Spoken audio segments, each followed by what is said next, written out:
نبوت محمدی کا عقلی ثبوت۔ تھوڑی دیر کے لیے جسمانی آنکھیں بند کر کے تصور کی آنکھیں کھول دیجئے اور 1400 برس پیچھے پلٹ کر دنیا کی حالت پر نظر ڈالیے۔ یہ کیسی دنیا تھی؟ انسان اور انسان کے درمیان تبادلہ خیالات کے وسائل کس قدر کم تھے، قوموں اور ملکوں کے درمیان تعلق کے ذرائع کتنے محدود تھے، انسان کی معلومات کس قدر کم تھیں، ان کے خیالات کس قدر تنگ تھے، اس پر وہم اور توحش کا کس قدر غلبہ تھا، جہالت کے اندھیرے میں علم کی روشنی کتنی دھندلی تھی اور اس اندھیرے کو دھکیل دھکیل کر کتنی دقتوں کے ساتھ پھیل رہی تھی۔ دنیا میں نہ تار تھا، نہ ٹیلی فون تھا، نہ ریڈیو تھا، نہ ریل اور ہوائی جہاز تھے، نہ مطابع اور اشاعت خانے تھے، نہ مدرسوں اور کالجوں کی کثرت تھی، نہ اخبارات اور رسائل شائع ہوتے تھے، نہ کتابیں کثرت سے لکھی جاتی تھی، نہ کثرت سے ان کی اشاعت ہوتی تھی۔ اس زمانے کے ایک عالم کی معلومات بھی بعض حیثیات سے موجودہ زمانے کے ایک عامی کی بنسبت کم تھیں۔ اس زمانے کی اونچی سوسائٹی کا آدمی بھی موجودہ زمانے کے ایک مزدور کی بنسبت کم شائستہ تھا۔ اس زمانے کا ایک نہایت روشن خیال آدمی بھی آج کل کی تاریخ خیال آدمی سے زیادہ تاریخ خیال تھا۔ جو باتیں آج ہر کس و ناکس کو معلوم ہیں، وہ زمانے میں برسوں کی محنت اور تلاش و تحقیق کے بعد بھی بمشکل معلوم ہو سکتی تھی۔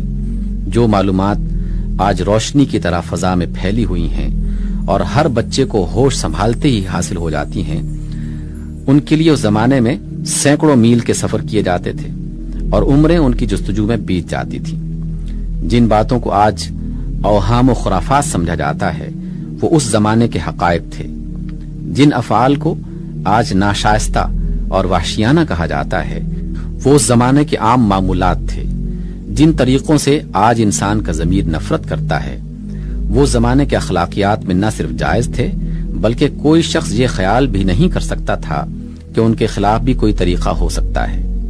انسان کی عجائب پرستی اس قدر بڑی ہوئی تھی کہ وہ کسی چیز میں اس وقت تک کوئی صداقت، کوئی بزرگی، کوئی پاکیزگی تسلیم ہی نہیں کر سکتا تھا جب تک وہ فوق الفطرت نہ ہو، خلاف عادت نہ ہو، غیر معمولی نہ ہو۔ حتیٰ کہ انسان اپنے آپ کو خود اس قدر ذلیل سمجھتا تھا کہ کسی انسان کا خدا رسیدہ ہونا اور کسی خدا رسیدہ ہستی کا انسان ہونا اس کے تصور کی رسائی سے بہت دور تھا۔ اس تاریک دور میں زمین کا ایک گوشہ ایسا تھا جہاں تاریکی کا تسلط اور بھی زیادہ بڑا ہوا تھا۔ جو ممالک اس زمانے کے معیار تمدن کے لحاظ سے متمدن تھے، ان کے درمیان عرب کا ملک سب سے الگ تھلگ پڑا ہوا تھا، اور اس کے ارد گرد ایران، روم اور مصر کے ملکوں میں علوم و فنون اور تہذیب و شائستگی کی کچھ روشنی پائی جاتی تھی، مگر ریت کے بڑے بڑے سمندروں نے عرب کو اس سے جدا کر رکھا تھا۔ عرب سوداگر اونٹوں پر مہینوں کی راہ طے کر کے ان ملکوں میں تجارت کے لیے جاتے اور صرف اموال کا مبادلہ کر کے واپس آ جاتے۔ علم و تہذیب کی کوئی روشنی ان کے ساتھ نہ آتی تھی۔ ان کے ملک میں نہ کوئی مدرسہ تھا، نہ کتب خانہ تھا، نہ لوگوں میں تعلیم کا چرچا تھا، نہ علوم و فنون سے کوئی دلچسپی تھی۔ تمام ملک میں گنتی کے چند آدمی تھے جنہیں کچھ لکھنا پڑھنا آتا تھا، مگر وہ بھی اتنا نہیں کہ اس زمانے کے علوم و فنون سے آشنا ہوتے۔ ان کے پاس ایک اعلیٰ درجہ کی باقاعدہ زبان ضرور تھی، جن میں بلند خیالات کو ادا کرنے کی غیر معمولی صلاحیت تھی۔ ان میں بہترین ادبی مذاق بھی موجود تھا، مگر ان کے لٹریچر کے جو کچھ باقیات ہم تک پہنچے ہیں، ان کو دیکھنے سے معلوم ہوتا ہے کہ ان کی معلومات کس قدر محدود تھی۔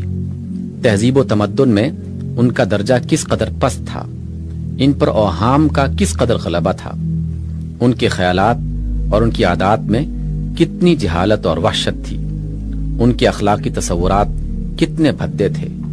وہاں کوئی باقاعدہ حکومت نہ تھی، کوئی ضابطہ اور قانون نہ تھا، ہر قبیلہ اپنی جگہ خود مختار تھا اور صرف جنگل کے قانون کی پیروی کی جاتی تھی۔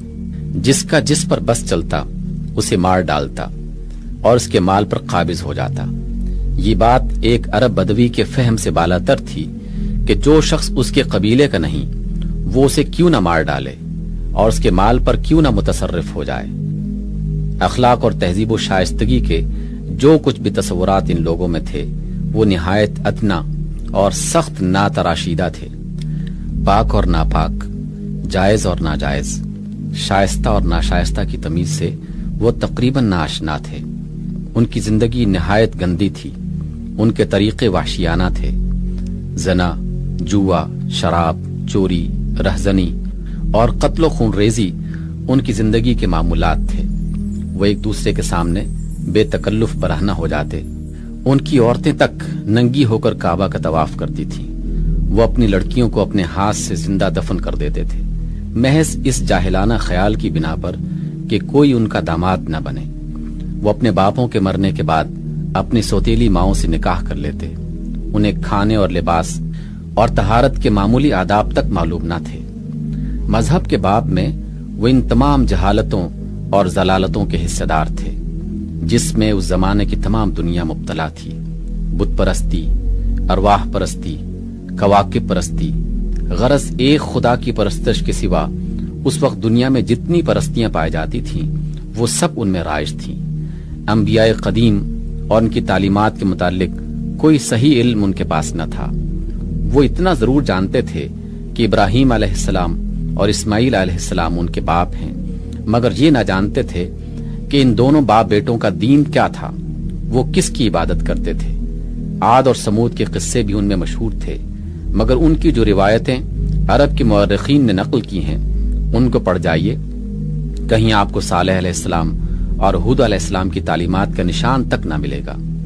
ان کو یہودیوں اور عیسائیوں کے واسطے سے انبیاء بنی اسرائیل کی کہانیاں بھی پہنچی تھیں، مگر وہ جیسی کچھ تھیں ان کا اندازہ کرنے کے لیے صرف ایک نظر ان اسرائیلی روایات پر ڈال لینا کافی ہے جو مفسرین اسلام نے نقل کی ہیں۔